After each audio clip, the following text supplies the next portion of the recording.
Bienvenue dans cette première vidéo dédiée à la programmation des systèmes d'information sur le web. Si vous avez suivi ma vidéo précédente, je vous ai recommandé l'installation de quelques éditeurs de code. En plus de cela, nous avons recommandé aussi l'installation d'un serveur web. Si vous avez déjà installé votre serveur web, nous allons dans un premier temps venir dans la racine de notre dossier où le serveur web se trouve, c'est-à-dire XAMPP, et ensuite on va chercher le dossier htdoc. Normalement, vous ne devez rien obtenir ici parce que ici ce sont des projets et des formations que j'ai eu à réaliser qui s'y figurent. Nous allons donc créer notre premier projet qui va s'appeler JMD Labo. Donc on ouvre le dossier et on copie le chemin d'accès. Une fois que le chemin d'accès est copié, nous allons donc ouvrir notre éditeur de code.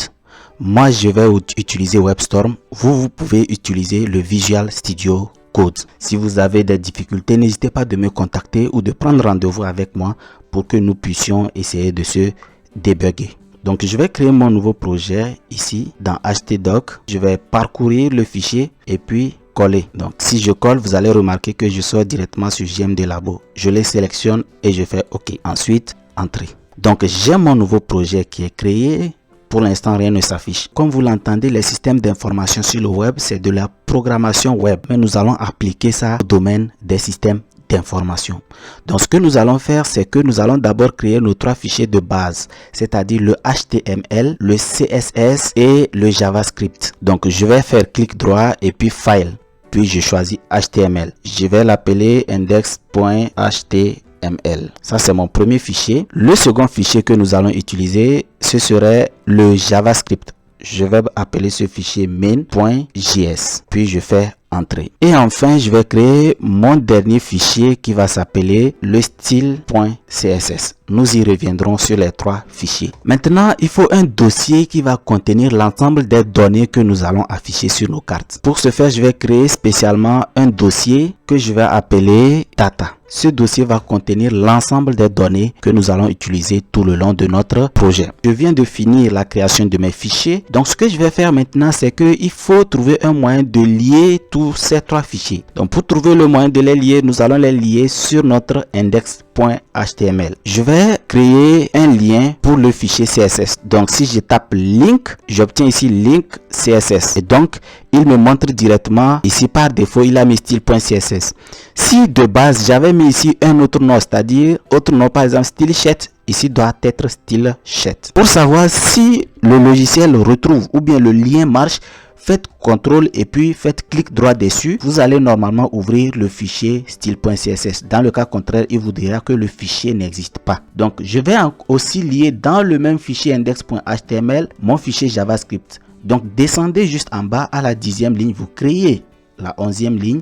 Et puis, vous allez taper là-bas script. Parce que du JavaScript, ce sont des scripts. Donc, ici, je vais mettre mon nom qui s'appelle le main.js. De la même manière, si vous faites CTRL-clic, vous allez ouvrir le fichier main. Alors, comment devons-nous savoir que tout ce que nous avons configuré fonctionne à merveille? Il va falloir que nous ouvrons notre serveur. Donc, je vous recommande de taper ici XAMPP, puis faites entrer. Il nous ouvre notre serveur. Cliquez sur Start pour démarrer les services. Vous devez en principe voir ici Apache qui est en vert et puis Stop qui apparaît ici. Nous allons fermer notre serveur et donc ouvrir notre navigateur. Dans notre navigateur, ce que nous allons faire, c'est que nous allons taper le chemin, c'est-à-dire localhost pour serveur local 2. Chez moi ici, ce serait 81. Et ceux qui sont en train de suivre la formation avec moi sur LeaseMap, ce serait 81. Et je fais / je mets le nom de mon dossier, c'est JMD. Ou alors si je m'arrête juste 81 et j'ouvre, vous allez voir que j'aurai l'ensemble de mes projets qui apparaissent ici.